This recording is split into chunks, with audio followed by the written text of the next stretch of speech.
sobre influenciadores, que eu venho sentindo, não que isso seja uma novidade, uma demanda muito maior agora para religiões, né? Principalmente influenciadores usando muito a religião. E não tem problema você usar a religião, a não ser quando você começa a colocar ódio em cima de religião, assim, né? E aparece muito micro-influenciador para mim, de todos os tamanhos, de vez em quando, de pessoas usando a religião para você demonizar outras religiões, assim. E eu vi você falando que você consegue admirar várias religiões, você passeia por muita coisa, Sim. mas você gosta muito de religiões de matriz africana, Sim, né? com certeza. Eu acho que a religião de matriz africana é uma das religiões, assim, que mais respeita tudo, no sentido de, eles não estão na rua pra te coletar pra religião deles, eles não batem na sua porta de casa, e eles incomodam tanto, cara, né? Tipo, você vê muito preconceito com tudo que vem da África, né? Principalmente religiões onde as pessoas tentam demonizar. Cara, o que você olha pro nosso futuro no sentido de, assim, como que a gente pode respeitar um pouco mais as individualidades, principalmente religiosas das pessoas, né? Eu vou dizer que eu sou completamente pessimista pro cenário político, cultural do Brasil e do mundo para os próximos 15, 20 anos. Acho que a extrema-direita vai ganhar muito espaço. 26, não sei se o Lula se reelege. Se ele se candidatar e se reeleger, não sei nem se ele consegue terminar o mandato. A gente vê uma direita... Eu debato muito isso, cara. Eu faço uma peça que se chama Sonho Americano, que fala sobre a ditadura militar. E o diretor é um cara que estudou muito o crescimento do fascismo pós-Segunda Guerra Mundial, como ele voltou a se reestruturar e está se estruturando agora.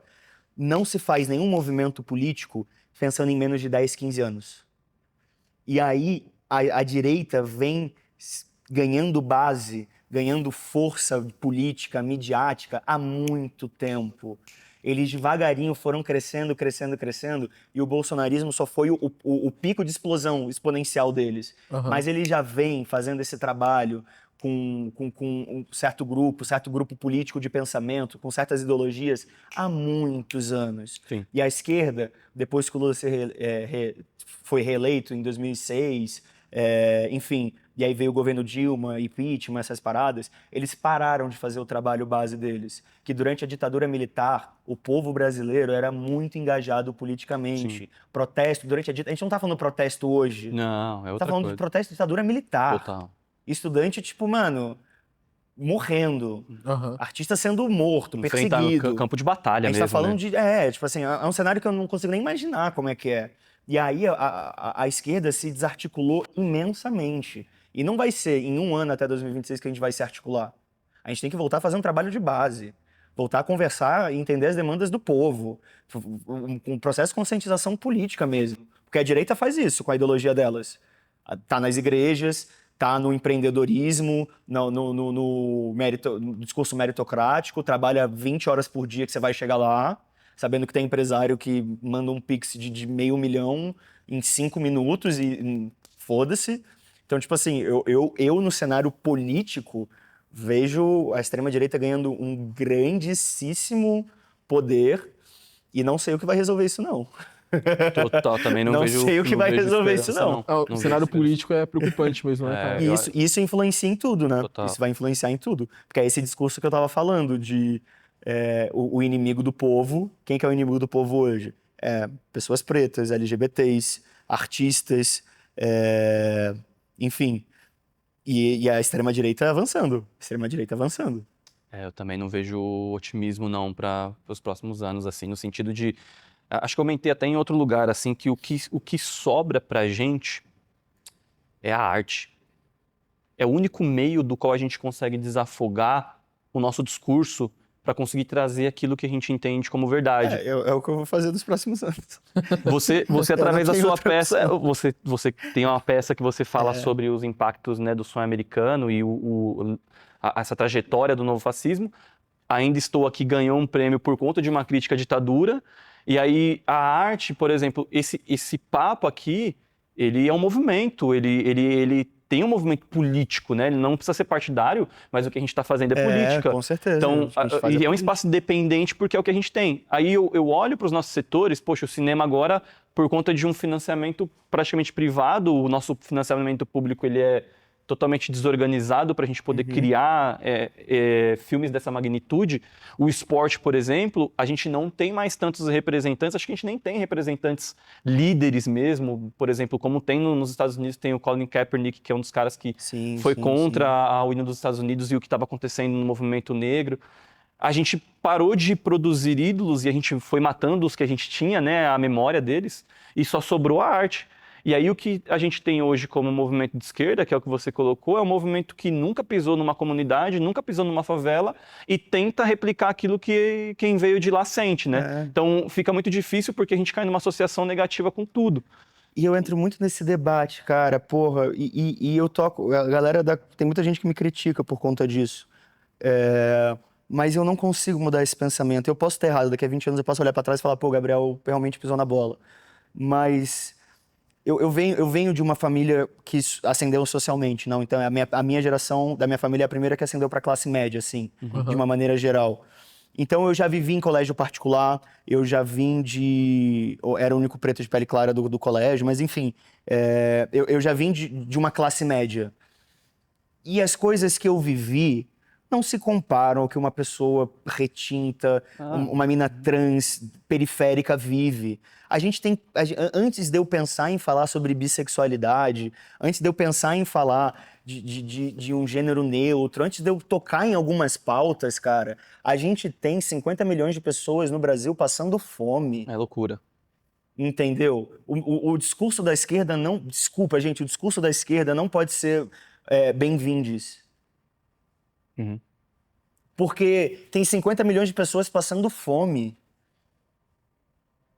É científico, é estudo sociológico. Tipo assim, quanto mais em vulnerabilidade uma pessoa está, menos empatia ela consegue ter. Ela fica preocupada com as questões de subsistências individuais. Perfeito. Enquanto eu não conseguir alimentar o Brasil inteiro, eu não posso começar a falar de bullying com pessoas que, tipo, não têm o que comer. Como é que eu vou explicar, tipo assim, uma pessoa que está em vulnerabilidade, ela tem capacidade cognitiva para entender? Óbvio que tem. Mas o foco primário da vida dela não vai ser entender isso que eu vou explicar para ela. Porque ela está preocupada em pagar, a mãe está preocupada em trabalhar 12 horas para levar leite para a criança à noite, se conseguir levar.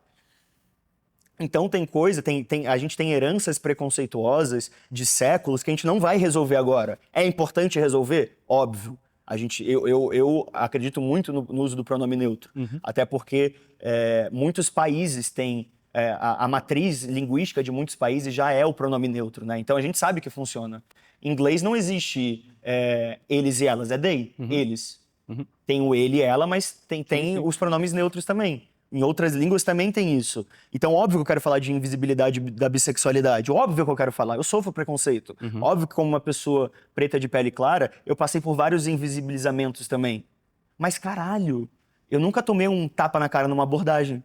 Eu nasci numa família de classe média, frequentei escola particular, sempre tive roupa bonitinha socialmente dizendo pra ir nos lugares. Nunca tomei um enquadro mais pesado, tá ligado? E tem gente que leva todo dia. Rotina. Rotineiro. Aí eu acho que tem que ter um lugar de empatia, tipo assim, das pessoas de uma maneira geral, de entender o que precisa ser feito hoje, né? É óbvio que eu sinto dores, mas será que não tem gente que sofre muito mais do que eu? E aí quem a gente vai salvar primeiro? O cara sem perna ou o cara que, tipo, precisa fazer curativo. Tomou ponto, tá doendo, tá sangrando pra caralho. Mas tem gente sem perna, tá ligado? Perfeito, cara. Então é o meu posicionamento dessas paradas, pelo menos. Perfeito. Hoje em dia. Não, e total, isso impacta para aquilo que o Beckham trouxe sobre religião, porque aí você cai numa questão que pra essas pessoas... Eu falei pra caralho. Não, gente, mas tem tudo a ver. Construiu bem. Tem tudo a ver, né? Foi perfeito. A questão é que você cai num lugar, a religião ela entra como mecanismo de formação de grupo. E aí esses grupos acabam se protegendo dessas ameaças que você citou. Então tem um livro chamado O Povo de Deus, se não me engano, O Povo de Deus, que ele explica a ascensão das igrejas evangélicas no Brasil. É um dado, né? Não é uma crítica, é só uma constatação. Antigamente a gente via pequenas cidades que você sabe que essas cidadezinhas pequenas, no interior de São Paulo, por exemplo, você vai na cidade, tem a igrejinha que todo mundo, a cidade se constrói em torno da igreja, né? A igreja evangélica, ela abre assim, você nem sabe onde tem, é numa porta e tudo mais, e isso fez com que isso se alastrasse de uma maneira muito rápida. Fizeram um trabalho de base, entendi. Total. Isso é trabalho de base. E aí você protege, putz, então eu tô nesse grupo. O cara que falou a questão do pronome neutro, ou aquele cara que pensa diferente, ele já não entra aqui e vira um mecanismo de proteção. Pô, aqui estamos numa egrégora, né? Estamos aqui louvando, estamos aqui manifestando a nossa fé.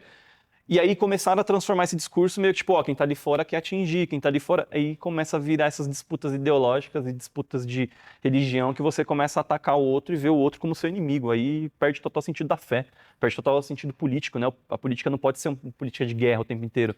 Tem que ser o que você falou, cara. Tem o cara que fudido, sem nada, tá ligado? A perna dele já era, gangrenou e eu tô aqui falando sobre a parada que tá... Porra, um negócio que me pega muito é quando a gente fala de bolha, né?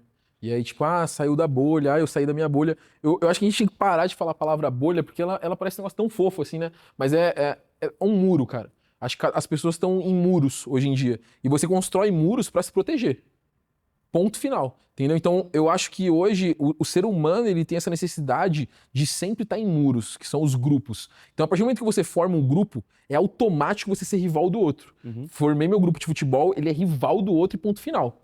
Eu tenho que odiar aqueles caras, né? Então, eu acho que o ser humano, com essa necessidade de estar no meu grupo, de essas são as minhas dores e não importa mais a dos outros, esse é o grande problema, assim, a gente não para mais para olhar os problemas reais, colocar como prioridade. O que a gente precisa resolver primeiro? É isso aqui, não tem mais coletivo. Eu até me incomodo hoje com a palavra coletivo, porque virou uma palavra que tá no discurso de todo mundo, assim, sabe? E as pessoas falam com muito ênfase, eu tô no coletivo. E o cara não tá cuidando do irmão que tá do lado, do amigo que tá do lado. Mas é sempre o coletivo, usando essa palavra como se fosse um Jesus, sabe? Mas as pessoas estão sempre no ódio, pensando nelas mesmas o tempo todo, as dores delas sempre maior que a de todo mundo. Eu acho que a gente entra nesse lugar, assim, sabe, cara? Se a gente quebrasse um pouco os muros, como é que a gente se uniria, né? Como que a gente faria uma população um pouco mais forte, né, cara? É porque enquanto...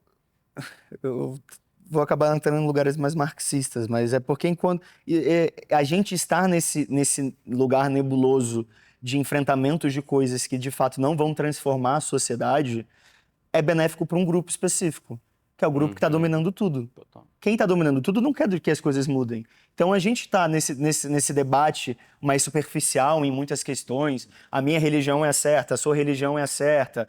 Então eu vou no seu terreiro e vou quebrar a parada. Então eu não te respeito enquanto cristão.